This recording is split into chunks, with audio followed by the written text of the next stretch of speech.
ওয়াল আসর ইন্নাল ইনসানা লাফী খুসর।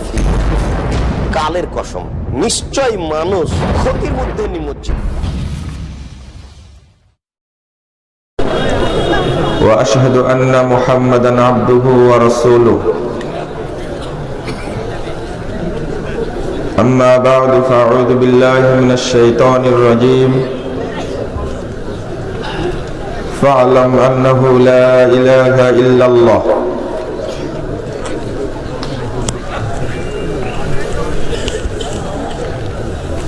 عن أنس رضي الله عنه قال قال رسول الله صلى الله عليه وسلم طلب العلم فريضة على كل مسلم رواه ابن ماجه بإسناد صحيح كما قال الألباني رحمه الله.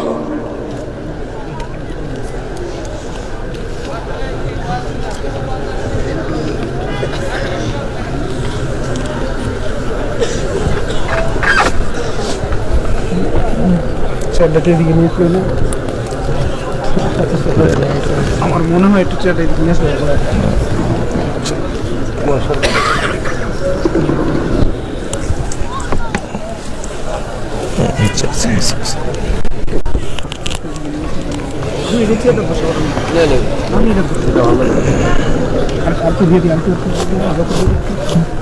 আর লাগবে যদি পুরো আপনার পুরো একটু একটু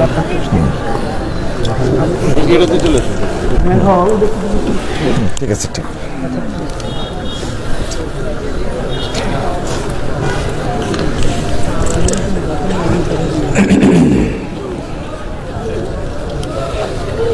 কুমিল্লার ঐতিহ্যবাহী এলাকা পারওয়ারা দারুস সুন্নাহ মাদ্রাসা কর্তৃক আয়োজিত ইসলামী সম্মেলনের সম্মানিত সভাপতি, উপস্থিত উলামায়ে কেরাম, অতিথিবৃন্দ, সুধী মণ্ডলী, সামনে উপবিষ্ট শ্রদ্ধেয় মুসলিম ভাতৃমণ্ডলী, পর্দার আড়ালের মা ও বোনেরা, আমার প্রাণপ্রিয় ছাত্র ও যুবক ভাইরা, সকলকে আন্তরিক অভিনন্দন জানাচ্ছি। আল্লাহর কাছে দোয়া করছি আল্লাহ রাব্বুল আলামিন যেন আমাদের এই মাহফিলকে কবুল করে নেন, আমিন। যারা এই মাহফিলের আয়োজন করেছেন, সময় দিয়েছেন, অর্থ মেধা বুদ্ধি ব্যয় করেছেন, এবং আপনারা যারা বিভিন্ন এলাকা থেকে এসে মাহফিলে শামিল হয়েছেন, আল্লাহ রাব্বুল আলামিন আমাদের আপনাদের সকলকে জান্নাতুল ফিরদাউসের মেহমান হিসাবে কবুল করে নিন, আমিন। বন্ধুরা আমার, আল্লাহ সম্পর্কে জানার গুরুত্ব, এই বিষয়টা নিয়ে আপনাদের সামনে আলোচনা পেশ করব ইনশাআল্লাহ। ওয়া মা তাওফীকি ইল্লা বিল্লাহ, আলাইহি তাওয়াক্কালতু ওয়া ইলাইহি উনীব। বিষয়টি অত্যন্ত গুরুত্বপূর্ণ মর্মে আপনাদের সকলকে মনোযোগ দেওয়ার আহ্বান জানাচ্ছি।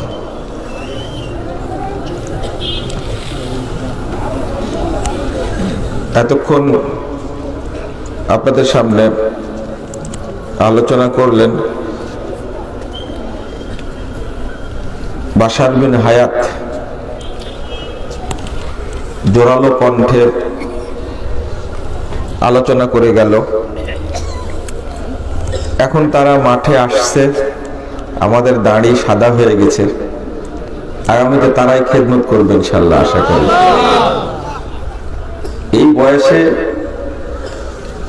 দুই চারটা কথা জোরে বলবে, সাহস পাবে, আগামী দিনে ইলম পুক্ত হবে, তাদেরকে সুযোগ দিতে হবে। শেষে বলেছে কিছু ভুল ভ্রান্তি হলে সেটা শয়তানের পক্ষ থেকে, সঠিক বললে আল্লাহর পক্ষ থেকে। কথাটা সুন্দর বলেছে, এই কথাই বলতেন উমর রাদিয়াল্লাহু আনহু। তো তারা এগিয়ে আসলে আমাদের মাঠের যে গ্যাপটা সেটা পূরণ হবে ইনশাআল্লাহ। আমি কয়েকদিন আগে ফোন দিয়ে পরামর্শমূলক কিছু কথা বলেছিলাম আমি নিজেই। আজকে প্রথম সাক্ষাৎ হলো এখানে, এর আগে কখনো দেখা হয়নি। তবে মোবাইলে একদিন আমি নিজেই ফোন দিয়েছিলাম, দিয়ে কথা বলেছি। সবার আলোচনা একরকম না, এক এক ফুলের এক এক সুগন্ধি, তাই না? এটা আল্লাহর সৃষ্টি। সবচেয়ে মানুষের কাছে প্রিয় ফুল কোনটা? গোলাপ। লাল গোলাপ না কালো গোলাপ? যেহেতু কালো গোলাপ দেখেননি এই জন্যই লাল গোলাপের কথা বলছেন, ঠিক? সাদা গোলাপও আছে কিন্তু, আছে না? লাল কালো বললাম কেন? মানে আপনাদের ভুল ধারণা একটা আছে, লাল গোলাপই শ্রেষ্ঠ। না, কালো গোলাপ। যেহেতু কালো গোলাপ দেখেননি তো শ্রেষ্ঠ বলার তো প্রশ্নই আসে না। এখানে কথা বলার উদ্দেশ্য আছে এখানে একটু, সেটা হলো ইলমটা আল্লাহর পক্ষ থেকে সরাসরি নিয়ামত। এক একজনকে এক এক ধারার ইলম দিন আল্লাহ রাব্বুল আলামিন। তবে অন্যান্য ফুল না থাকলে কেউ কি বলতো গোলাপ ফুলই শ্রেষ্ঠ? বলতো না। অন্যান্য ফুল আছে বলেই গোলাপ ফুল ফুলের রাজা, তাই না? তাহলে গোলাপ ফুল যদি মনে করে বাগানে আর কোন ফুল থাকবে না, তাহলে ওর শ্রেষ্ঠত্ব থাকবে না। বুঝা গেছে? তো যদি এইরকম মন মানসিকতা থাকে যে মাঠ শুধু আমারই দখলে থাকবে, এই মাঠে আর কেউ থাকবে না, তাহলে এটা কঞ্জুসি মানসিকতা, তাই না? এটা ঠিক না। অনেকগুলো ফুল বাগানে থাকে, শ্রেষ্ঠত্ব একজনেরই, কিন্তু অন্যগুলো নিয়েই তার শ্রেষ্ঠত্ব। এর মধ্যে কেউ জেসমিন ফুলকে পছন্দ করে, কেউ বেলি ফুলকে পছন্দ করে না? কারোর কাছে কদম ফুলটা পছন্দ, আর আরেকটা কি ফুল বলে নামটা ভুলে গেলাম, হ্যাঁ বকুল ফুল একটা। এক একজনের কাছে এক একটা প্রিয়, তাই না? তো আমি যেটা মনে করি সেটা হলো, যারা নতুন আসছে তাদেরকে যদি আমরা সাহস দিই, জায়গা করে দিই। আমিও নতুন, পুরাতন না, আমার বড় ভাই পাশে বসা, তো বলতে পারছি না। এই আপনাদের কৃতি সন্তান অধ্যাপক জালালউদ্দিন, তার আমি অনেক ছোট। আপনারা বলতে পারেন যে জালালউদ্দিন আবার কে? জালালউদ্দিন, অধ্যাপক জালালউদ্দিন আমার বড় ভাই এবং আমার উস্তাদ একজন। আলহামদুলিল্লাহ, যখন ছোট কিছুই বুঝতাম না, তখন হাতে ধরে ধরে আমাকে অনেক কিছুই শিখিয়েছেন। আলহামদুলিল্লাহ, তখন রাজশাহীতে থাকতেন। এখনো শ্রদ্ধা করি, মরা পর্যন্ত যেন আল্লাহ আমাকে শ্রদ্ধা করার তৌফিক দান করেন। এই দোয়াটা করবেন আমার জন্য, আমি যেন কখনো বেয়াদবি না করি তার সাথে। তো এই জন্য বড় ভাইদের সামনে যে আপনারা বলবেন যে মায়ের কাছে কি নানির বাড়ির গল্প শোনানো কেমন হয়, তাই না? ওইটা না, আসলে মূল প্রসঙ্গ হলো ইলমটা আল্লাহর পক্ষ থেকে আসে। কার পক্ষ থেকে?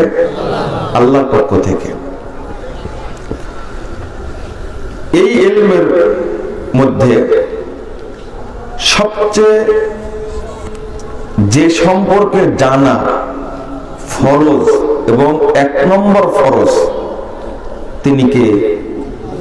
আল্লাহ। আল্লাহ সম্পর্কে জানা কি ফরজ।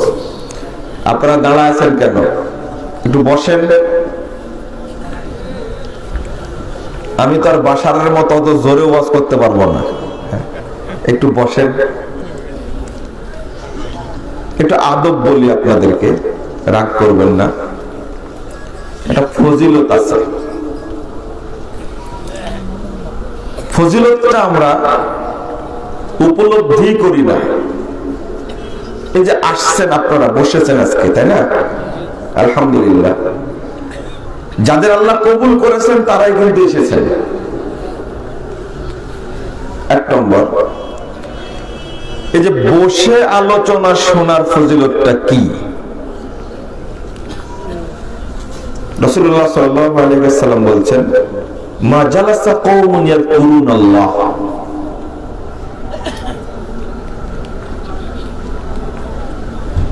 কিছু মানুষ যখন এক জায়গায় বসে আল্লাহকে স্মরণ করে, আল্লাহর কথাকে পর্যালোচনা করে, ইল্লা নাদাহুম মুনাদিন মিনাস সামা, আসমান থেকে আল্লাহ তাদেরকে ডাক দিয়ে বলেন, আল্লাহ বলেন, যখন বৈঠক শেষ হয়ে যায় তখন আল্লাহ তাদেরকে বলেন, তোমরা তো বসে বসে আলোচনা শুনছিলে,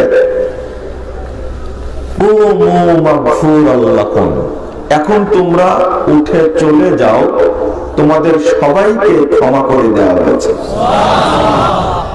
ক্ষমা করার অধিকার একমাত্র কার? আর কেউ ক্ষমা করতে পারে?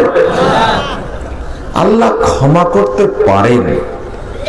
তিনি যেভাবে বান্দাকে বুঝিয়েছেন যে আমি ক্ষমা করতে পারি, আমি ক্ষমাশীল, আমি ক্ষমা করি। প্রথম বলছেন,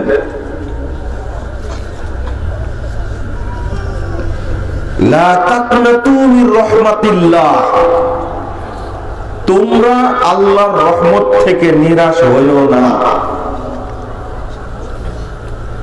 ইন্নাল্লাহা ইয়াগফিরুয যুনুবা জামিআ,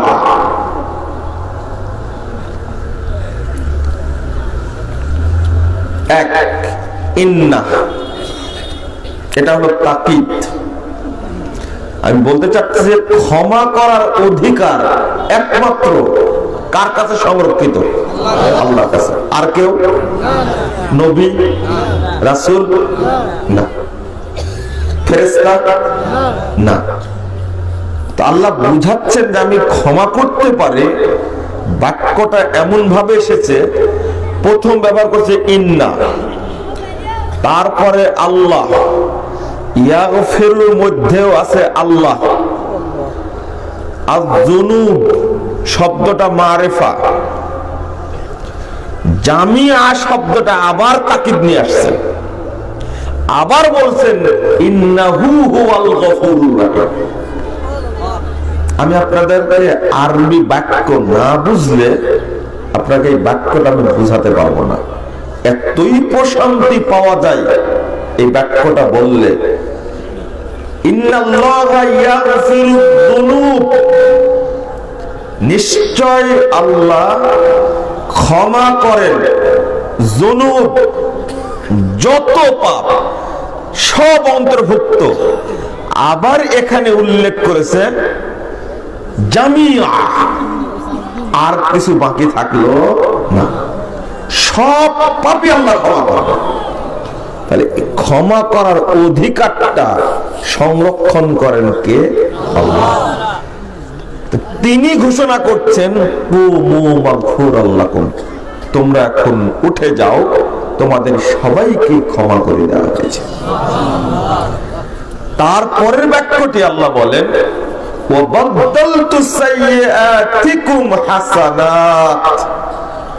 তোমরা ইতিপূর্বে যত পাপ করেছিলে সমস্ত পাপকে আমি আল্লাহ নেকিতে পরিবর্তন করে দিয়েছি। তাহলে বসে আলোচনা শোনার 1 নম্বর ফজিলত, এটা হলো আচরণ, এটা আদব আখলাকের কথা বলছি। আজকে বলছি, মরা পর্যন্ত আর ভুলবেন না। মসজিদে হোক, মজলিসে হোক, মজলিস মানে কি? মজলিস শব্দের অর্থ কি? বসার জায়গা।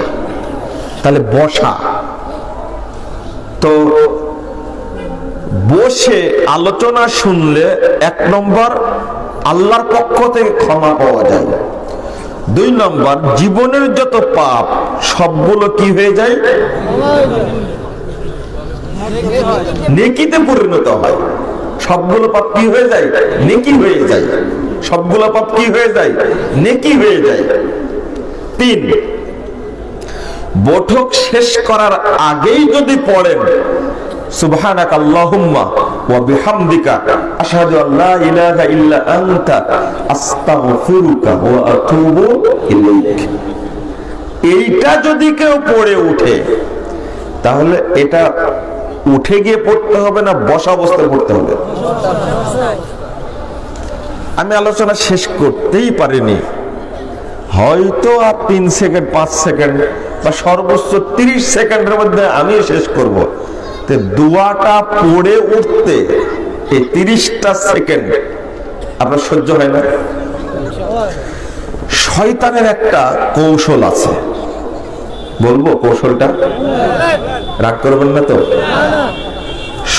শয়তানের একটা দারুণ কৌশল। এই ইবলিস কি এমনি হয়েছে?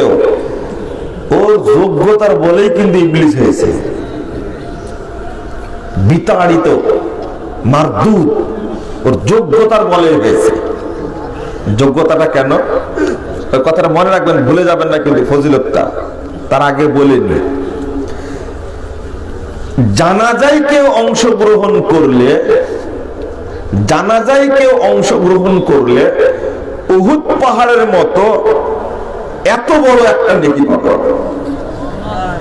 উহুদ পাহাড়ের মতো। 2, যদি দাফনে অংশগ্রহণ করে তাহলে 2 কেরাত পাবে। 1 কেরাত সমান কতটুকু? উহুদ পাহাড়। এখন এতগুলো নেকি পেয়ে গেছে, ইবলিস শয়তানটা সহ্য করতে পারলো না, আবিষ্কার করে দিল মুনাজাত। কি মুনাজাতটা? মারি দিক, যা আগে করেছে সব কি ছাপ। আপনারা কি বুঝেছেন? হ্যাঁ, এটা হলো ইবলিসের কৌশল। কারণ আদম সন্তান যখন সেজদা করে তখন শয়তান পাশে বসে বসে কাঁদে যে আমাকে সেজদা করতে বললো, আমি সেজদা করলাম না। আর আদম সেজদা করে আল্লাহর কাছে শ্রেষ্ঠ হলো, আমি তাকাব্বর করে অহংকার করলে আমি বিতাড়িত হলাম। তাহলে ইবলিসের কৌশলটা বুঝতে পেরেছেন? কি বাস্তব একটা কৌশল। এখন আরেকটা কৌশল আমদানি করেছে। এখন ইবলিস যাদেরকে চাবি দিয়ে দিয়েছে, রিমোট দিয়েছে যাদেরকে, ইবলিস ও দিয়ে এখন এই দেশে আর নাই। যাদেরকে চাবি দিয়ে দিয়েছে, চাবি বুঝেন তো? কি বলবো ভাষাটাকে? চাবি বললেই মনে ভালো হয়। এই ইবলিসি সফটওয়্যার যার মধ্যে দিয়ে দিয়েছে, দিয়ে দেয় ওর মতো কোথায় বসে আছে। বাংলাদেশে আপাতত নাই। না না, এখনো ইবলিসের দরকার নাই। যতগুলো ইবলিস তৈরি করেছে বাংলাদেশে, বেদাত তৈরি করার জন্য যতগুলো খাটাস তৈরি করেছে ওর উপস্থিত থাকার দরকার নেই। এবার বুঝেছেন মনে হয়? হ্যাঁ। তো এখন আমদানি করেছে, আগে দেখেননি। তাহলে এখন অনেকেই, আগে একটা নিয়ম ছিল জানাজায় শরীক হয়েছে, জানাজাও পড়বে, মাটিও দিবে। এখন হয়েছে কি, জানাজা করে অধিকাংশ মানুষই কি চলে যায়। অল্প সংখ্যক মানুষ মাটি দেওয়ায় অংশগ্রহণ করে, বুঝতে পারছেন, দাফনে অংশগ্রহণ করেছে। শয়তান বুঝলো যে এখানে তো লস হয়ে যাচ্ছে আমার, তখন জানাজার সালাম ফেরানোর পরেই হুজুর মরা মোনাজাত ধরে আবার। এটা আগে ছিল না, নতুন করে শুরু হয়েছে। কথা বুঝতে পারলেন? ইবলিস অনেক গবেষণা করেছে এর উপরে, গবেষণা করে ও বুঝাইছে যে এরা তো নেকিগুলো নিয়ে বাড়ি যাচ্ছে, এরা কি নেকিগুলো নিয়ে 2 কেরাত না পাইলে 1 কেরাত তো পাচ্ছে। ইবলিস গবেষণা করে এখানেও সেট করেছে যে তুই এখানে একটা মুনাজাত মারি দে, মারলে 1 কেরাত শেষ। আনাকুম আর জানাকুম, তুই আইসিস আর যাইছিস গেছিস, নেকি নাই, ফ্রি, নাকি ফ্রি। এটা গাধা কিনতে যাওয়া আর জানাজা পড়তে যাওয়া একরকমই হয়ে গেছে, বুঝছেন? গাধা কিনতে যাওয়া বুঝেননি? কয় টাকায় কিনেছিলি? 10,000 টাকায়। বেচলি কয় টাকা? 10,000 টাকা। লাভ কি হলো? যাওয়া আর আসা। ইবলিসি একটা দৃষ্টিভঙ্গি, শুধু এটা সালাত আদায় করার পরে এত নেকি কামাই করলো, করার পরে সালাম ফেরানোর পরে এই মাত্র 10 সেকেন্ড আল্লাহু মুমিন বলে 10 সেকেন্ডের মধ্যে সালাতের নেকির গুষ্টি শেষ।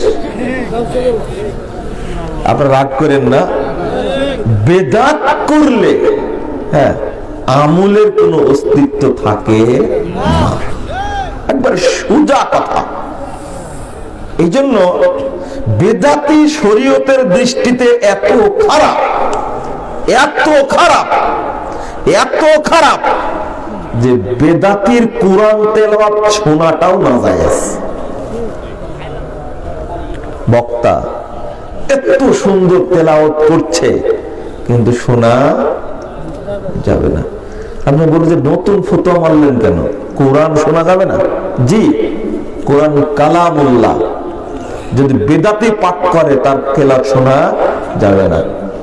ভালো করে শুনে নিন, তার তেলাওয়াত শোনা যাবে না। 2টা কারণ। অনেক সময় তেলাওয়াত বিকৃত করে পড়ে। 2 নম্বর কারণ হলো যে আপনার ওর উপর একটা মহব্বত তৈরি হবে। আপনার কি হবে? আহ কি সুন্দর। তাহলে বেদাতের প্রতি মহব্বত তৈরি হলে অটো রাসূলের প্রতি শত্রুতা তৈরি হবে। যেখানে তেলাওয়াত শোনা যায় না তার বক্তব্য শোনা যাবে কি করে? ইমাম যাহাবী রাহিমাহুল্লাহ একটা কথা বলেছেন, ওটা পরে বলছি। তো শয়তানের একটা টার্গেট, সারাদিন সিয়াম রাখছে। কি করছে? সিয়াম রাখছে। এত কষ্টের ইবাদত করার পরে কি করলো? এত কষ্টের ইবাদত করার পরে ইফতারের টাইমে মারি দিল একটা কি মুনাজাত কর, এখানে মুনাজাত কর। আর যুক্তি কত, যা সিয়াম পালন করে যা করেছিল এক মুনাজাতে সব কি ফিনিশ, শেষ। দেখছেন ইবলিসের কি সুন্দর একটা কৌশল। এখানে যারা মুরব্বী আছে তারা আমার উপর খুব ক্ষেপে যাচ্ছে। না, ক্ষেপে লাভ নাই। মরেন আপনি, মরলেই বুঝবেন, তার আগে বুঝবেন না। আপনি এত গোলামি কই থেকে শিখেছেন? আপনি 2 শ্রেণীর মানুষ আল্লাহর কাছে সম্মানিত, 2 শ্রেণীর মানুষ ইবলিসের কাছে সম্মানিত। এই 2 শ্রেণীর মানুষের মধ্যে 1 শ্রেণীর মানুষ আলেম, যারা পরহেজগার, দিনদার আলেম, প্রকৃত আলেম, রাসূলের ওয়ারিস, তারা আল্লাহর কাছে সবচেয়ে সম্মানিত। 28 নম্বর আয়াত সূরা ফাতির খুলুন, আল্লাহ নিজেই বলেছেন ইন্নামা ইয়াখশাল্লাহা মিন ইবাদিহিল উলামা। আল্লাহর যত বান্দা আছে তার মধ্যে কেবল আল্লাহকে প্রকৃত ভয় করে আলেমরা। কে বলছেন এটা? আল্লাহ বলছেন। আবার ওই আলেম সম্পর্কেই রাসূল সাল্লাল্লাহু আলাইহি ওয়াসাল্লাম বলছেন যে আলেমদেরই আগে মুখের উপরে ভর করে জাহান্নামে ফেলা হবে। কি বোঝা গেল? কি আর আরেক শ্রেণীর মানুষ হলো বৃদ্ধ, বুড়া। বুড়া বুড়া বুঝেন? যারা বৃদ্ধ মানুষ তাদেরকে সম্মান করা, রাসূল সাল্লাল্লাহু আলাইহি ওয়াসাল্লাম বলছেন যে কোন ব্যক্তি যদি বৃদ্ধ মানুষকে, কোরআনের হাফেজকে সম্মান করে, দুই শ্রেণীর মানুষ, সেজন্য সরাসরি আল্লাহকে সম্মান করে। এক। আরেক শ্রেণীর মানুষ বৃদ্ধ, আবু তালেব মার্কা। কোন মার্কা? আবু তালেব আর আব্দুল মুত্তালিব মার্কা। বুঝছেন? যতই দাওয়াত দেন না কেন, এতই বুড়ার বুড়া, হাড্ডি বাঁকা হয়ে গেছে তো হয়েছে। আপনাদের বলছি না, কিন্তু রাগ করবেন না, কিন্তু বুড়ার হাড্ডি এতই বাঁকা, ওকে যতই হাদিস কোরআন শোনান না কেন ওই বাঁকাই থাকবে, ও সোজা হবে। যত যুক্তি ওর ভিতরে সব ইবলিসের যুক্তি। প্রথম যুক্তি হলো এই যে আগের আলেমগণ কি ভুল করে গেছে? আশ্চর্য, আপনার কে বললো ভুল করে গেছে? আমি তো বলি না, আগের আলেমদের ভুল বলিনি তো। দুই নম্বর, আগের এত বড় বড় আলেম ছিলেন, আমি কি বলেছি তারা কম জানতেন? তারা অনেক জানতেন, এতে কোনো সন্দেহ নাই। তারা সব জানতেন, এটা কি ঠিক? এই জায়গায় একমত হন। আমার উস্তাদরা আমাদেরকে যা পড়াচ্ছেন, এত এলেম ভাবতে পারে না। আজকের যুগে এই যে নেট, এই যে ক্যামেরা ধরে রাখার যে থাকতো, আমার উস্তাদ শেখ বদিউজ্জামান তিনি মারা গেছেন, আল্লাহ তাকে জান্নাতুল ফেরদাউস দান করুন, আমিন ইয়া রাব্বাল আলামিন। আমার এই উস্তাদের কথা বলি, যখন লাইব্রেরিতে শুয়ে থাকতেন, মেঝেতে শুয়ে থাকতেন, তখন আমরাই বলতাম এরা বডি না, এটা ইলমের বস্তা। আল্লাহ কসম, এই ভাষাটা মাঝে মাঝে বলতাম, এটা বডি তো না, ইলমের বস্তা। আপনারা জানেন না। তাদেরকে সম্মান করবো না কেন? আমার প্রশ্ন, অনেক জানতেন কিন্তু সব জানতেন না। এই জায়গায় একমত হন। আমাদের জানা কম, অনেক কম, তার অর্থ এটা না আমরা তাদেরকে কি করব? অসম্মান করব। আমাদের বক্তব্য হলো, যদি কোনো জায়গায় ত্রুটি থেকে যায় তাহলে আমরা কি করে নেব? সংশোধন করে নেব। এটাই কি মুমিনের বৈশিষ্ট্য? আলহামদুলিল্লাহ। রাখছেন না তো? না। ওই যে যুক্তি, হ্যাঁ, শেষ পর্যায়ে চলে যাই।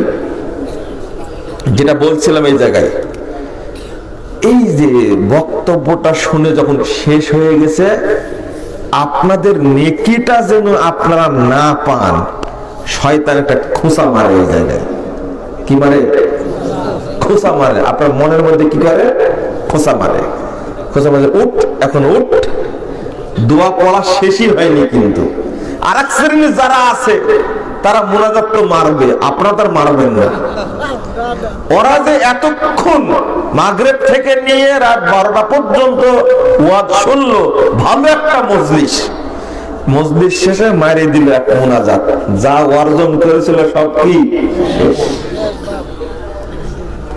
মজলিসে বসে আলোচনা শোনার ফজিলত কত, এর গুরুত্ব দেখেন। নাসাইর হাদিস, রাসূলুল্লাহ সাল্লাল্লাহু আলাইহি ওয়াসাল্লাম বলছেন, যদি কেউ এই দোয়াটা পড়ে উঠে, মজলিস থেকে উঠে যায়, সুবহানাকাল্লাহু ওয়া বিহামদিকা আশহাদু আল্লা ইলাহা ইল্লা আনতা আস্তাগফিরুকা ওয়া আতুবু ইলাইকা, মজলিসের সংঘটিত সমস্ত পাপ আল্লাহ ক্ষমা করে দেন। দুই, যত নেকি অর্জিত হয়েছে এখানে বসে, নেকিগুলোকে সিলগালা করা, বুঝলেন? সিলগালা করা, সিলগালা করে সংরক্ষণ করে ফেরেশতারা আল্লাহর কাছে পৌঁছে দেন কিয়ামত পর্যন্ত যেন এই নেকি নষ্ট না হয়। তাহলে এবার বুঝলেন তো, কথাটা ভেঙ্গে বললাম। এই দোয়াটা আমি পড়তে না পড়তে, আপনি তো পড়েন না, আপনি পড়েন না, পড়তে না পড়তে আপনি উঠে রাস্তায় শেষ। কিন্তু এই যে নেকিটা মোহর মেরে সিলগালা করে ফেরেশতারা পৌঁছায় দিবেন আল্লাহর কাছে, এই সময়টুকু কয় সেকেন্ড লাগতো? কয় সেকেন্ড? 30 সেকেন্ড। 30 সেকেন্ডের মধ্যে এত তাড়াহুড়া চলে আসলো আপনার মধ্যে। কথা বলতে গিয়ে অনেক বেশি হয়ে গেল। আমরা যেন শয়তানের খপ্পরে না পড়ি। কথা বোঝা গেছে? শয়তানের খপ্পরে যেন না পড়ি। এবার মনোযোগ দিয়ে বসেন, ভালো করে বসেন। আর যাদের যাদের উঠে যাওয়ার দরকার একটু উঠে যান তো, এমনি বাস্তব বলছি, যেটা আপনার যাওয়ার কারোর দরকার থাকে উঠে যান। এই আলোচনা মাঝখানে উঠবেন না, আমি সংক্ষেপে আলোচনা করব অল্প যে বিষয়টা, মাঝখানে উঠবেন না আপনারা। আর যার যার উঠে যাওয়ার দরকার একটু চলে যাবেন। এই ছেলেগুলো দাঁড়ায় আছে কেন? এই বসো।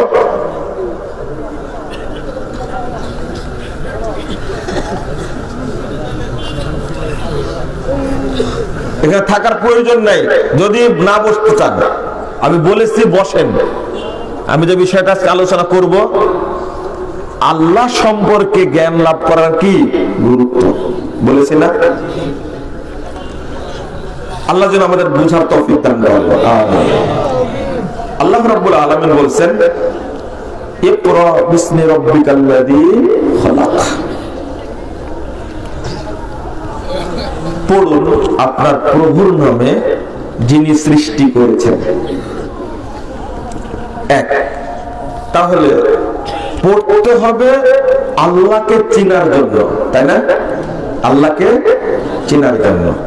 দুই, আল্লাহ বলছেন ফাআলাম আন্নাহু লা ইলাহা ইল্লাল্লাহ।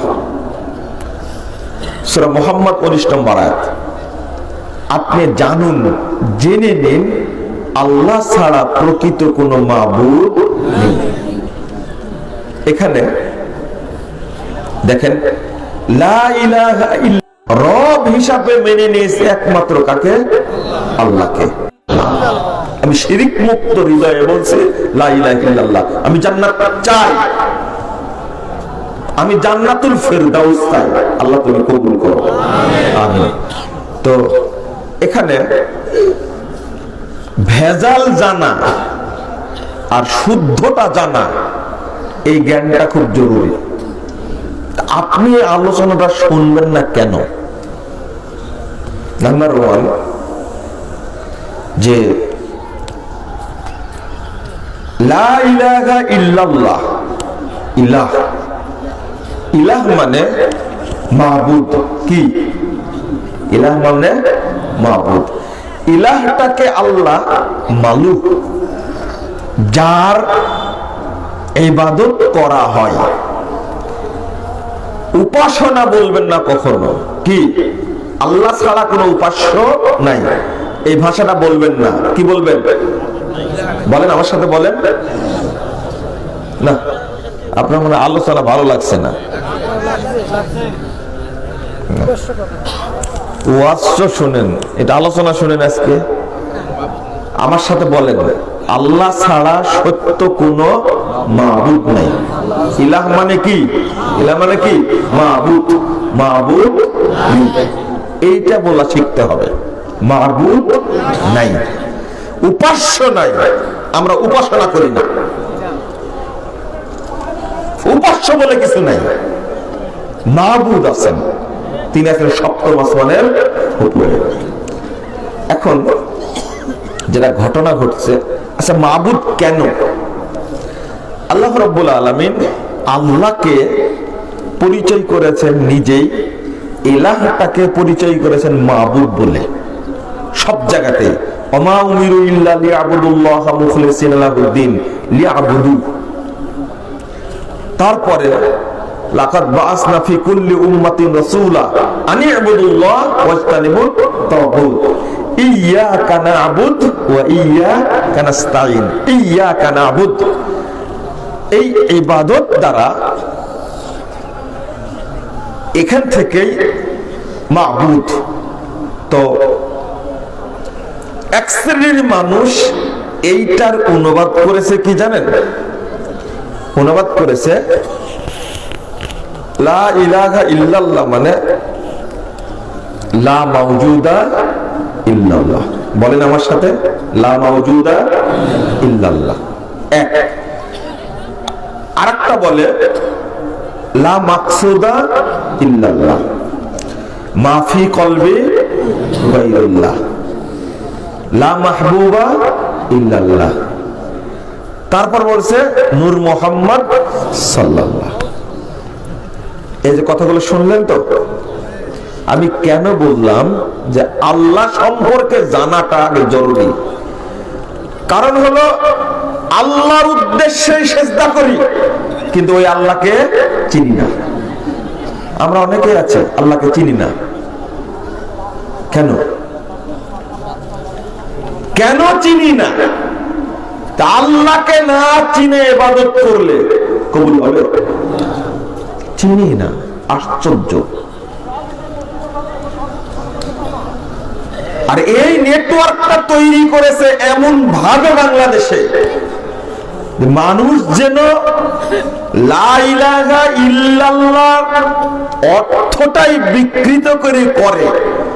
একদিকে মাজারে বসেই বলে লা ইলাহা ইল্লাল্লাহ, বসে আছে কোন জায়গায়? মাজারে। জিকির করছে কি? ইল্লাল্লাহ ইল্লাল্লাহ ইল্লাল্লাহ। তারপর বলছে কি? আল্লাহ আল্লাহ। তারপর বলছে কি? হু হু হু। কোন জায়গায় বসে করছে? মাজারে বসে করছে। ড্রেনের মধ্যে যতই দামি সাবান দিয়ে গোসল করেন, পবিত্র হওয়া যাবে না। ওটা তো ড্রেন। আচ্ছা, ড্রেন থেকে বের হয়ে সাবান দিয়ে গোসল করলে তারপরে পবিত্র হওয়া যাবে। তুমি মাজারে বসে জিকির করছো, ওখানে সিজদা করছে। মানুষের যে অবস্থা, যে বুঝটা আমরা বুঝেছি সেটা হলো লা মাওজুদা ইল্লাল্লাহ, আল্লাহ ছাড়া কেউ মওজুদ নাই। তাহলে এই জায়গাতে বোঝা যাচ্ছে ওয়াহদাতুল উজুদ। ওয়াহদাতুল উজুদ বলতে সব কিছুর মধ্যে আল্লাহর উপস্থিতি। বলেন নাউযুবিল্লাহ। তাহলে সবগুলোর মধ্যে আল্লাহ আছে। এটাই হলো সুফিবাদ। এটাই কি? সুফিবাদ। এক বক্তা, মাঝখানে খুব তোলপাড় হলো না? এই বক্তা বলছে, আমাকে আজকে একজন একটা ভিডিও পাঠাইছে যে দেখেন যে আমি বলেছি যে লা ইলাহা ইল্লাল্লাহর এই অনুবাদ ঠিক না। তো ও আমাকে অনেক কথাই বলেছে, তার মধ্যে একটা ভালো কথা বলেছে যে ও তো ইবনু তাইমিয়া আর মোহাম্মদ বিন আব্দুল ওয়াহাবের পুটলা নিয়ে ঘুরে বেড়ায়। কথা কিন্তু ঠিক বলেছে। আরে তাওহীদ বুঝতেই না পৃথিবীর মানুষ। যদি ইমাম ইবনু তাইমিয়া রাহিমাহুল্লাহ এবং মোহাম্মদ বিন আব্দুল ওয়াহাব এই যুগে, আল্লাহু আকবার, এই দুইজনের যে অবদান সারা পৃথিবীতে শিরিকের মূল উৎপাদক এবং বেদাতকে ধ্বংস করা, মাজার পূজা, পীর পূজা, কবর পূজাকে ধ্বংস করা মূল অস্ত্র আল্লাহ দুইটাকে পাঠাইছেন পৃথিবীতে, একজন ইবনে তাইমিয়া আর একজন হলেন মুহাম্মদ বিন আব্দুল ওয়াহাব। তুমি যেটা বলেছো তুমি ঠিক বলেছো, যত ইবনে তাইমিয়া আর মুহাম্মদ বিন আব্দুল ওয়াহাব পুটলা নিয়ে বেড়ায়, তুমি ঠিক বলেছো। আমিও দাবি করছি এটা। তোমাকে নসিহত করব, দোয়া করব আল্লাহ তোমাকে যেন হেদায়েত দান করে। দুই নম্বর, তোমাকে নসিহত যেটা করব, ইবনে তাইমিয়াকে গালি দিও না, মুহাম্মদ বিন আব্দুল ওয়াহাবকে গালি দিও না। দয়া করে তার দুইটা বই পড়ো, তাহলে তাকে চিনতে পারবে। আজীবন তো ফাজাইলে আমুল পড়ে, বেহেশতি জেওর পড়ে মাথাটাকে গবর বানায় রাখছে। পুঁথির মধ্যে ইসলাম থাকে না। ইসলাম মাজারে নয়, খানকাতেও নাই, গাছতলায় পাওয়া যায় না। ইসলাম এসেছে আরশ থেকে, আল্লাহর পক্ষ থেকে এসেছে। তোমরা জানো না যে পুকুরে ইলিশ মাছ পাওয়া যায় না? জানো তো পুকুরে ইলিশ মাছ পাওয়া যায় না, যাওয়া যায় না। এর পরে পুকুরটাকে ভাগ করেছে 4 ভাগে। কয় ভাগে? ভাগে। 4 ভাগকে বাংলাদেশে করেছে কয়েক লক্ষ ভাগে। এরপরে ইলিশ মাছ খুঁজছে ওর মধ্যে, জীবনে পাবে। আগে তুমি জ্ঞান লাভ করো যে পুকুরে ইলিশ পাওয়া যায় না, এই জ্ঞানটা অর্জন করো আগে। শরীয়ত খুঁজতে গেলে কুরআন এবং সহিহ হাদিসের মধ্যে খুঁজো, পুঁথির মধ্যে শরীয়ত পাওয়া যায় না। সারা জীবন হেদায়েত পড়ে পড়ে কুরআন হাদিসের গোষ্ঠী শেষ করেছো, হেদায়েত পড়ে মাথাটাকে গবর বানাইছো। পড়েছো কুদরি, পড়েছো সারেবে কায়া, আর পড়েছো বেহেশতে জেওর, পড়েছো বাহরুর রায়েত, পড়েছো ফতোয়া স্বামী, পড়েছো সারেবে কায়া, পড়েছো কুদরি। আমরা যেটা বলি, যদি ভালো বই কিছু জ্ঞান অর্জন করতে চাও, তাওহীদের জ্ঞান অর্জন করো, পড়ো, বুঝতে পারবা। ও বুঝেইনি যেটা বুঝাতে চেয়েছে। আপনারা না বুঝলেও এই আলোচনা হয়তো কিছু আলেম বুঝবেন ইনশাআল্লাহ। আপনারা অভিযোগ দেন মুজাফফর শুধু খুব মানে ভারী আলোচনা করে। ভারী আলোচনা আজকে করছি, কালকে ভারীটা সহজ হয়ে যাবে ইনশাআল্লাহ। যেমন চলুন উদাহরণ দিই। আমি ভুল ধরেছি নূর মোহাম্মদ সাল্লাল্লাহ। আচ্ছা, মোহাম্মদ সাল্লাল্লাহু আলাইহি ওয়াসাল্লাম নূরের তৈরি, তোমার এই পচা আকীদা আগে তওবা করো। কি করো? মোহাম্মদ সাল্লাল্লাহু নূরের তৈরি না মাটির তৈরি? মাটির তৈরি। নূর মোহাম্মদ সাল্লাল্লাহ তুমি বললে কেন? শুধু তাই, আলোচনা করতে গিয়ে বলছে, একটা গানও তৈরি করেছে, একটা গান তৈরি করেছে যে সব কিছুই মুহাম্মাদের নূর থেকে তৈরি হয়েছে। আল্লাহর নূরে কে? নবীর জন্ম, আর নবীর নূরে সারা শাহজাহানের পয়দা, এই ভাষাটা তারা বলছে। অথচ নবী সম্পর্কেও জ্ঞান নাই, আল্লাহ সম্পর্কেও জ্ঞান নাই। 2, মাফি কলবি গায়রুল্লাহ, আমার অন্তরে আল্লাহ ছাড়া কিছু নাই। তাহলে আল্লাহ আপনার অন্তরে আছে? আল্লাহ কোথায়? আরশের উপরে। তাহলে কি আল্লাহ আরশের উপরে বসে আছেন? হ্যাঁ, সমন্বিত, সমাসীন। আজও অনুবাদটা ঠিক হয়নি। আমি যে ভাই বলছি কতদিন থেকে, সমাসীন অনুবাদটা করবেন না। কি অনুবাদটা? সমন্বিত। কথা বলবো সুউচ্চ, আলা ওয়ারতাফা। হ্যাঁ, আমি ভাবতে পারিনি একজন আলেম বলছেন আল্লাহ আরশের উপরে বসে আমাদেরকে দেখছেন। আমি আশ্চর্য হয়েছি। না, আল্লাহ আরশে আছেন, কিভাবে আছেন এটা আল্লাহ জানেন, ও মানুষ জানে না। কতদিন আগে ইমাম মালিক রাহিমাহুল্লাহ বলে গেছেন, আল-ইস্তিওয়া মালুম ওয়াল কাইফু মাজহুল। আল্লাহ আরশের উপরে সমন্বিত, এটা স্পষ্ট। ওয়াল কাইফু মাজহুল, কিভাবে আছেন এটা অস্পষ্ট। আল ঈমানু বিহি ওয়াজিব, এর প্রতি ঈমান আনা কি ওয়াজিব। ওয়াস সুআলু আনহু বিদআহ, আর এ ব্যাপারে প্রশ্ন করা বিদআত। বলতে হবে কিভাবে আছেন, যদি প্রশ্ন করে আল্লাহ যেভাবে চান সেইভাবে আছেন, শেষ। এখানে কোনো কথা নাই। এখন যেটা ঘটছে, মাফি কলবি গায়রুল্লাহ। গায়রুল্লাহ বলছে কেন? কেন? অন্তরে আল্লাহ ছাড়া কিছু নাই। এই সুফিবাদী নীতি, সুফিবাদটা এত খারাপ, এত জঘন্য, আর এই সুফিবাদটা ছড়াচ্ছে বাংলাদেশে, উপমহাদেশে, পৃথিবীতে ছড়াচ্ছে এই তাবলীগের মুরব্বী ভাইরা, এই চাচারা শেষ করে দিল দেশটাকে। কারণ তাদের ফাজাইলে আমরা বেহেশতি জিওরের মধ্যে সুফিবাদের বিস্ফোরণ ঘটেছে। কোনটাই সুফিবাদ। আপনি বলবেন কিভাবে? একটু থামেন, ভিতরে না ঢুকলে মজা পাবেন আপনি? হ্যাঁ, মজা পাবেন না তো। কেন বলছি? কলবুল মুমিন আরশুল্লাহ, যেহেতু আল্লাহ আরশে থাকেন তো অনেক দূরে থাকেন, তাই না? কোথায়? সপ্তম আসমানের উপরে আরশ। তো কেমন হয়ে গেল? আল্লাহকে এত দূরে রাখলে মানুষকে আল্লাহকে ভক্তি করবে? ও করে দিয়েছে কি? সব মুমিনের হৃদয় হলো আল্লাহর আরশ। এবার কাছে পাওয়া গেছে। ঠিক বলেছেন। মুমিনের হৃদয় কি? ওখান থেকে তৈরি হয়েছে মাফি কলবি গায়রুল্লাহ, আমার অন্তরে আল্লাহ ছাড়া কিছু নেই। তাহলে মুমিনের অন্তরগুলো কি? আরশ। ঠিক? এটা কি ঠিক?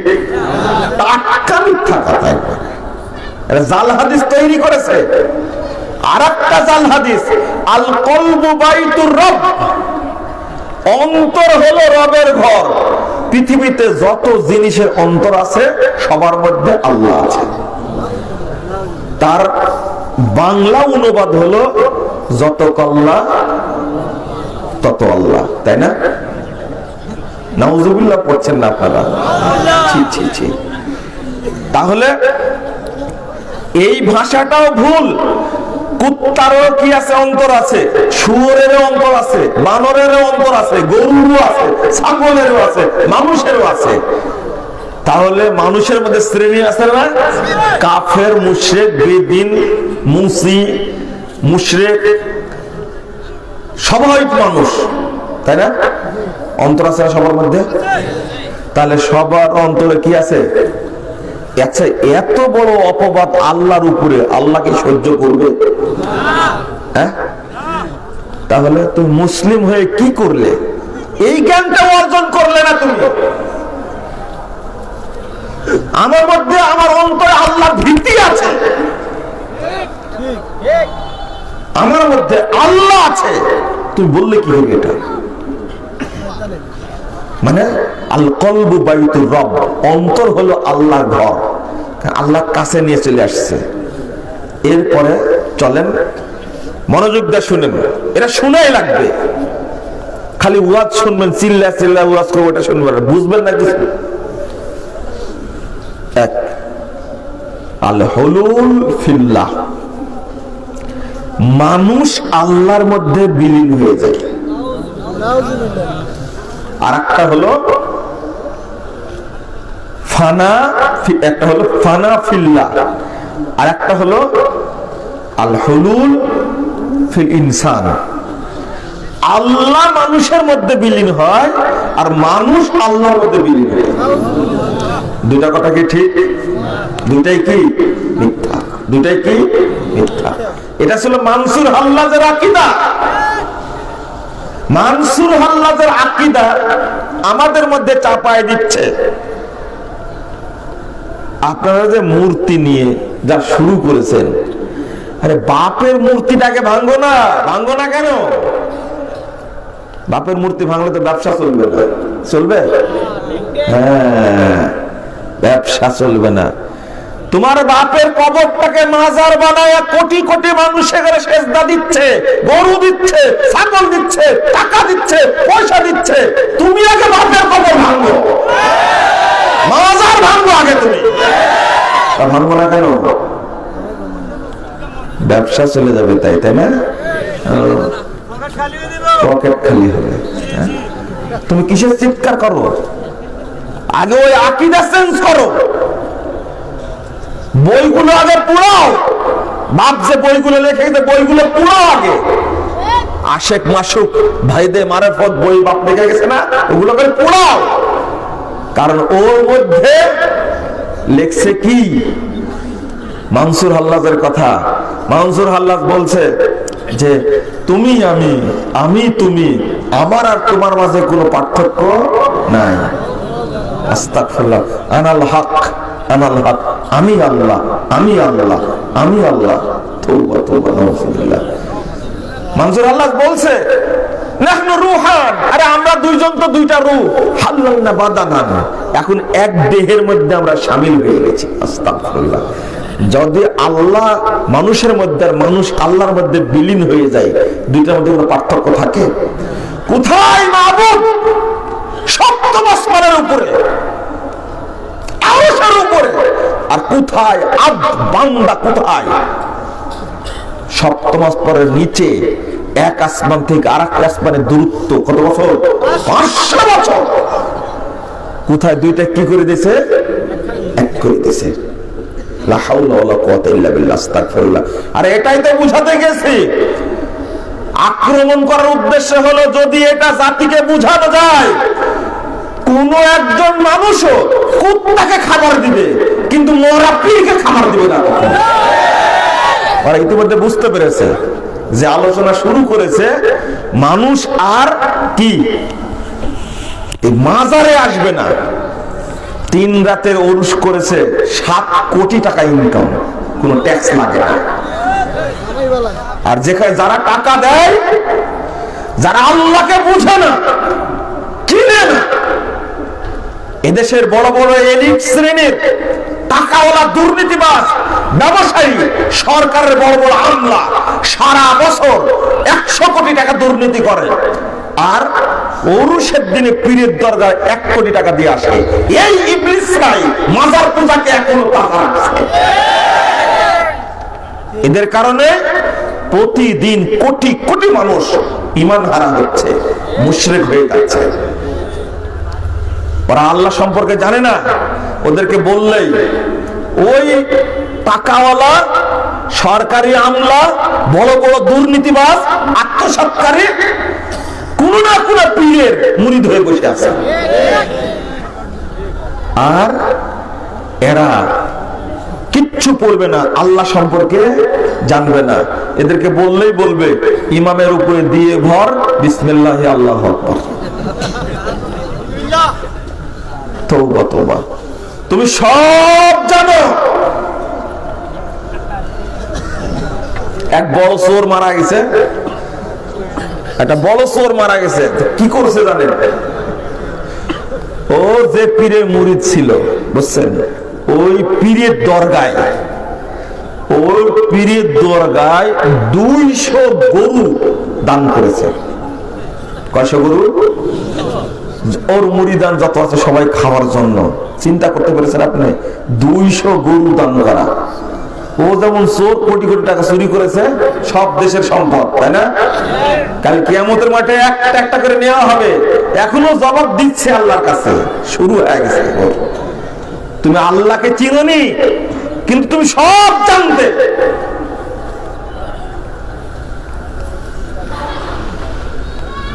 দুই নম্বর প্রসঙ্গ এখানে আসুন। যারা মানসুর হাল্লাজ আর বাইজিদ বোস্তামির ওয়াজ করে, তাদেরকে আপনারা অনেকে খুব সম্মান দেন, তাই না? বাইজিদ বোস্তামি নিজেকে আল্লাহ বলে দাবি করেছিল। বাইজিদ বোস্তামির কয়েকটা কথা আছে এত নোংরা, এত খারাপ। তার মধ্যে একটা কথা হলো তলাক্কুল্লাহ সিত্তিনা সানা, আল্লাহকে খুঁজছি 60 বছর যাবত, ফাইদা আনা হুয়া, এখন দেখছি আমি নিজেই আল্লাহ। আল্লাহকে খুঁজে খুঁজে পাই না। এই কত বড় ব্যাকুব বলেন তো দেখি, কত বড় ব্যাকুব। ওকে যদি বাড়িতে গিয়ে ডাকা হতো তো বাড়ির মধ্যে থেকে বলতো লাইসা ফিল বাইতে গায়রুল্লাহ, কাকে ডাকছো? বাড়িতে আল্লাহ ছাড়া কেউ নেই। আর একটা নোংরা কথা আছে, লিওয়াই আরফাউ বিল লিওয়াই মুহাম্মদ। তওবা তওবা, আস্তাগফিরুল্লাহ। এগুলো বলবো কি করে? আরে আমার মর্যাদা মুহাম্মাদের মর্যাদার চেয়ে অনেক বেশি। আচ্ছা, এই কথা কেউ বললে তার ঈমান আছে? ও কি মানুষ? ছি ছি ছি। আর তাকে এত ভক্তি করতে হবে কেন?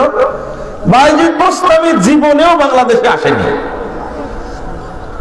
আমার যতটুকু পড়া, ইরানে শুধু তার কবর আছে 31টা। কয়টা? 31টা। তার মধ্যে বাংলাদেশে একটা যোগ দিলে কয়টা হবে? 32টা। কয় জায়গায় মরেছে তাহলে? ওকে দাফন করেছে কয় জায়গায়? কয় জায়গায়? কেন এটা করেনি? আগে ওখানে যে কত মানুষ যাচ্ছে, মানুষের ঈমান নষ্ট করতে চেষ্টা করছে, গাছের সুতা বাঁধছে, কচ্ছপকে খাওয়াচ্ছে, মানুষ কত বোকার বোকা। আরে তুমি বিসিএস ক্যাডার হলে কি করে? তোমাকে বিসিএস ক্যাডার হতে কে বলেছে? তুমি এত বড় শিক্ষিত হলে কি করে? ওই ব্যারিস্টারি পড়ে আসছে, এসে গিয়ে বরকতের আশায় এই খোসার সাথে কাঠের সাথে কলা লাগাইছে, লাগাইয়া কচ্ছপকে খাওয়াচ্ছে। গাধা গাধা, তুই এক নম্বর গাধা। তোর বাচ্চা কাচ্চা মানে তুই আল্লাহর কাছে চা। তুই কচ্ছপকে খাওয়ায়া কেমনে, তুই গজাল মাছকে খাওয়ায় কি করে তুই সন্তান নেবি? তুই বিসিএস কাটার হয়ে কি লাভ হলো? তো সব জানে। ও অক্সফোর্ড থেকে পড়ে এসেছে, কি চমৎকার, কানাডা টরেন্টো বিশ্ববিদ্যালয় থেকে পড়ে এসেছে। শুনলে মেজাজটা গরম হয়ে যায়। আরে বেকুব, অত দূর যাওয়ার পর তোর বাড়ির মধ্যেই কোরআনটা আছে, তোর মা কোরআন পড়ে, কোরআনটা নিয়ে তুই পড়, একটু অনুবাদ পড়, বাংলা জানিস না ইংরেজি পড়। তা না পড়ে বাপের জানাজায় যায়নি, কবরে নামাচ্ছে, ওই দূরে এইভাবে মুখে রুমাল দিয়ে বসে আছে। ভদ্র শয়তান একটা, ভদ্র শিক্ষিত শয়তান একটা। তুই বাপের জানাজাও পড়তে জানে, তুই বিলাপ থেকে পড়ে এসে কি হয়েছে? এত ব্যারিস্টারি ডিগ্রি নিয়ে এসে কি হয়েছে? আর ওদের কাজ কি?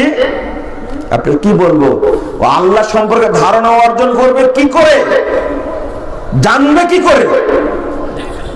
আর একটা, এটা বলবোই, না বললে হবে না।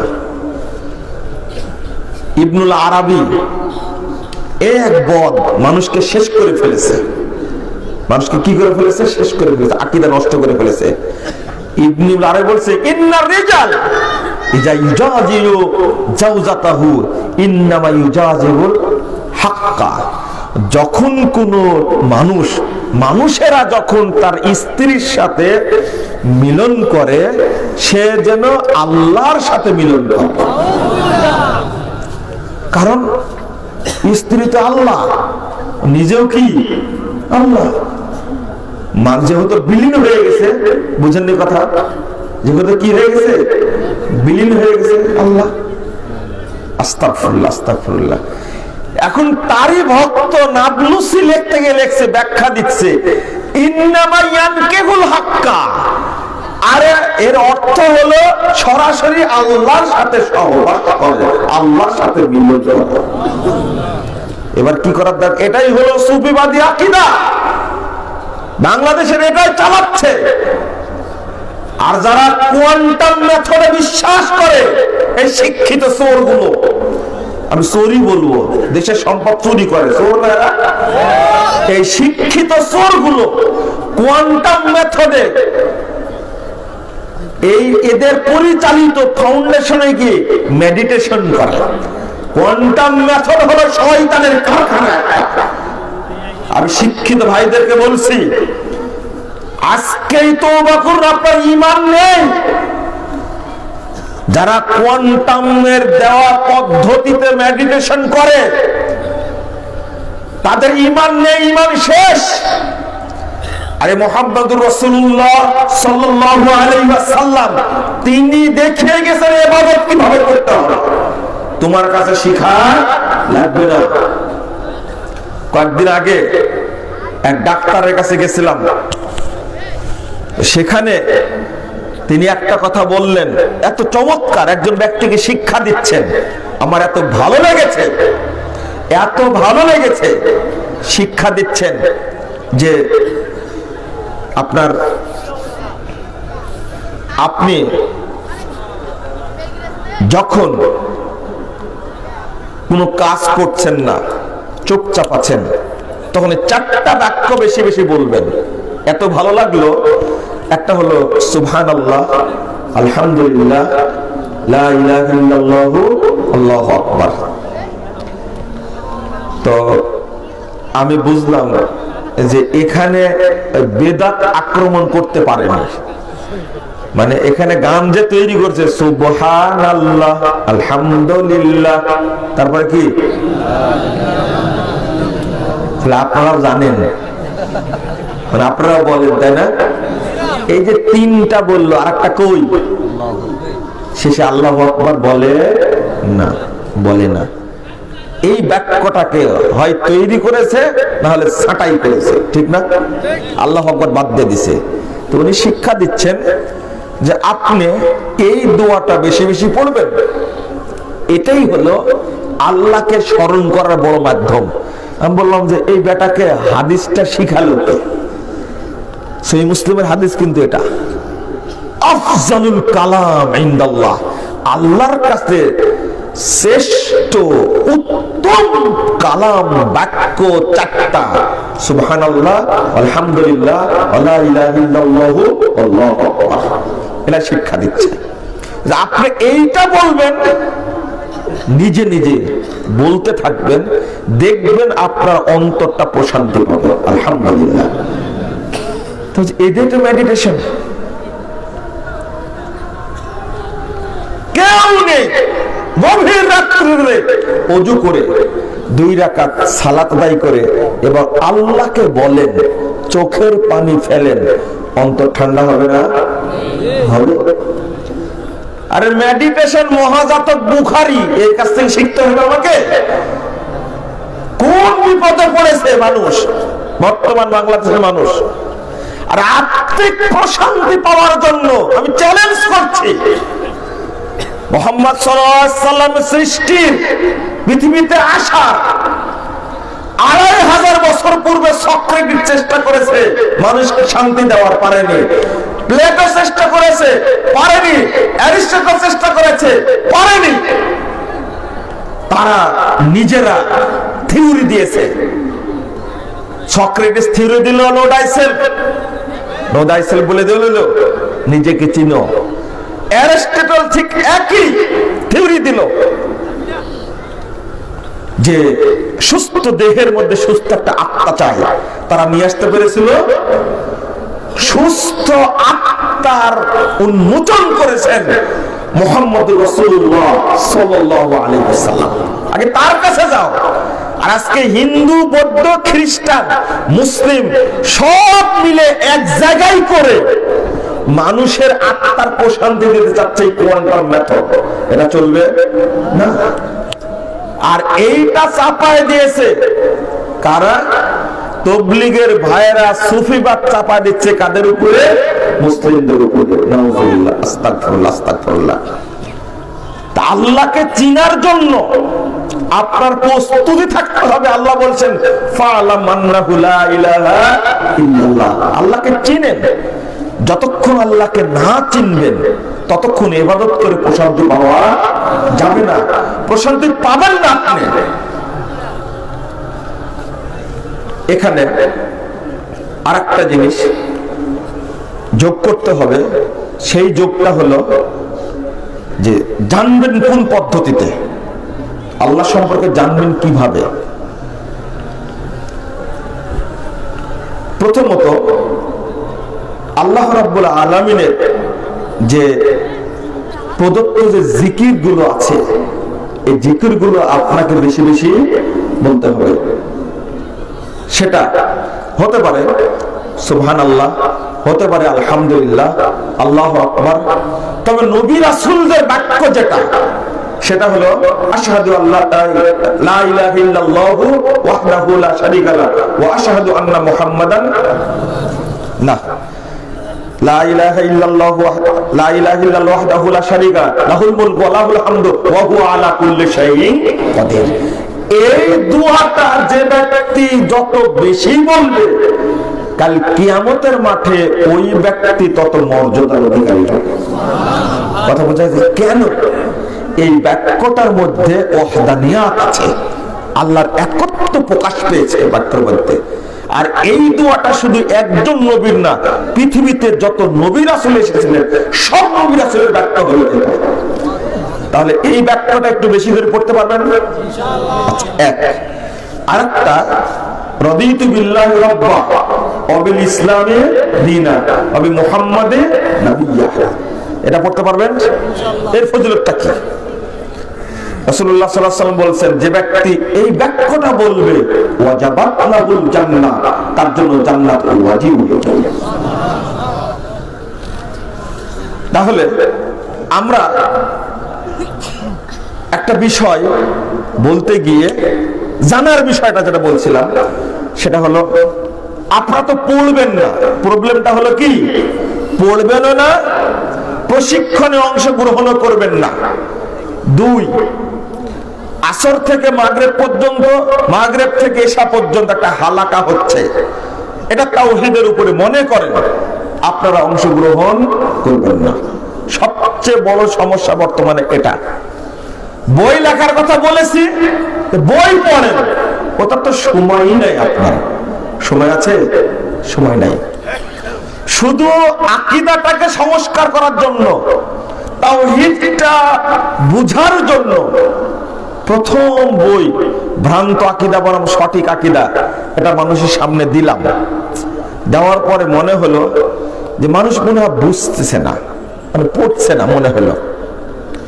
এরপরে ছোট্ট একটা বই, এক নজরে আকীদা ও তাওহীদ, এই বইটা আবার দিলাম। এবার চেষ্টা করলাম যা পারি বিনামূল্যে ফ্রি দিব এটা। কিছু দিনী ভাইদেরকে বললাম যে ভাই আপনারা একটা কাজ করেন, এই বইটা একটু ছাপানোর ব্যবস্থা করেন আপনারা, মানুষ আকীদা এবং তাওহীদ সম্পর্কে বুঝুক। তবে আলহামদুলিল্লাহ ওই সমস্ত দিনী ভাইদের জন্য দোয়া করি, আল্লাহ যেন তাদের সম্পদে বরকত দান করে এবং তাদেরকে যেন আল্লাহ জান্নাতুল ফেরদাউস যেন কবুল করে। আমিন। তারা করলেন কি, কোনো ভাই 5,000, কোনো ভাই 10,000, কোনো ভাই 20,000 কপি বই, 64 পৃষ্ঠার একটা বই বিতরণ করার ব্যবস্থা করে দিলেন। এখনো বিতরণ চলছে। এরপরে ভ্রান্ত আকীদা বনাম সঠিক আকীদা, আগের বইটা এখন মানুষের মধ্যে চাহিদা হয়েছে। হওয়ার পরে আবার আবেদন আসলো, যেটা ছোট হয়ে গেছে আর একটু বড় করে দিলে ভালো হতো। এরপরে 568 পৃষ্ঠার, 58 পৃষ্ঠা সম্ভবত আর একটা বই আকীদা এবং তাওহীদের উপরে দিলাম। আর একটা দেওয়ার পরে এবার কার আকীদা কেমন, এটা বলছি তো, যে খারিজি আকীদা একটা, শিয়া আকীদা একটা, মুরজি আকীদা একটা, কাদারি আকীদা একটা, তারপরে মুতাজিলা আকীদা, মুআত্তিলি আকীদা, রাফেজি আকীদা, তারপরে মানে আশআরি আকীদা, মাতুরিদি আকীদা, চিশতি আকীদা, নকশবন্দি আকীদা, মুজাদ্দিদি আকীদা। এইগুলো কি? এইগুলো বুঝানো সুফিবাদ কি বলছে, এই মর্মে একটা বই দরকার। এরপরে আবার আরেকটা দিলাম মানুষের আকীদা বোঝানোর জন্য, ইসলাম বনাম ফেরকাবন্দি, মানুষ যেন জানে এই আকীদা তার মধ্যে থাকলে এটা হলো শিয়া আকীদা, এই আকীদা থাকলে এরা হলো খারেজি, এই আকীদা থাকলে এরা হলো জাবরিয়া, এই আকীদা থাকলে এরা হলো কাদারিয়া, এই আকীদা থাকলে এরা হলো মুজাসসিমা, এই আকীদা থাকলে এরা হলো মুশাব্বিহা, এই আকীদা থাকলে এরা হলো রাফেজি, এই আকীদা থাকলে এরা হলো মুরজিয়া, এই আকীদা থাকলে এরা হলো মুতাজিলা, এরা হলো আশারি, এরা হলো মাতুরিদি। বুঝানোর জন্য আরেকটা বই 556 পৃষ্ঠা, এটা আবার দিলাম। চেষ্টা তো করছি, কিন্তু মানুষকে যে বুঝাতে পারছে না। তবে মানুষের চাহিদা দেখে বোঝা যাচ্ছে যে কিছু কিছু মানুষ বোঝার চেষ্টা করছে, আলহামদুলিল্লাহ বোঝার চেষ্টা করছে। বন্ধুরা আমার, বক্তব্য তো শুনছেনই, কিছু তরুণ তৈরি হওয়ার দরকার, কিছু শিক্ষিত মানুষ তৈরি হওয়ার দরকার, যারা আকীদাটা, এই ফেরকাবন্দির অবস্থাটা বুঝবে। আমি কি বুঝাতে পারলাম আজকে? এই জিনিসটা বুঝতে হলে আপনাদের মনোযোগ লাগবে। কি লাগবে? মনোযোগ লাগবে। যেদিন এই জানাটার বিপ্লব ঘটবে সেই দিনই আল্লাহ রহমত নাজিল করবেন, সেই দিনই দেশ থেকে তাগুত দূর করে দিবেন, শিরিক দূর করে দিবেন, বেদাত দূর করে দিবেন। তখনই বাংলাদেশে শিরিক করার কোনো মানুষ পাওয়া যাবে না ইনশাআল্লাহ। ওই চেষ্টাটা আপনাকে করতে হবে, আমাকে করতে হবে। এইভাবে আসলে হয় না, বুঝানো যায় না মানুষকে। আল্লাহ রাব্বুল আলামিন আমাদেরকে বুঝার তৌফিক দান করুন, আল্লাহুম্মা আমিন। বন্ধুরা আমার, আলোচনা আমি শেষ করে দিচ্ছি এখনই। প্রথমত আপনাদের দাওয়াত আগামী 12 তারিখ। কোথায় জায়গাটার নাম? বারুদ। হ্যাঁ, বারুদ দেবিদ্বার নাকি? দেবিদ্বার। তো 12 তারিখ ইনশাআল্লাহ, আগামী 12 তারিখ কি? জি, 12 তারিখ ইনশাআল্লাহ আমি আসব, আবার দেখা হবে। 2 নম্বর হলো যে আগামী 20 ফেব্রুয়ারি দারুল হুদা ইসলামী কমপ্লেক্সে আপনাদেরই প্রতিষ্ঠান, সেখানে আমাদের সম্মেলন। এই সম্মেলনে আপনাদের দাওয়াত থাকলে যাওয়ার চেষ্টা করবেন। আল্লাহ যেন আমাদের কবুল করে, আল্লাহুম্মা আমিন। আর আপনারা আরেকটা কাজ করুন, মাসিক আল ইখলাসটা পড়ার চেষ্টা করবেন। এই দাওয়াত দিয়ে শেষ করছে। সুবহানাকা আল্লাহুম্মা ওয়া বিহামদিকা আশহাদু আল্লা ইলাহা ইল্লা আনতা আস্তাগফিরুকা ওয়া আতুবু ইলাইকা। আসসালামু আলাইকুম ওয়া রাহমাতুল্লাহি ওয়া বারাকাতুহু।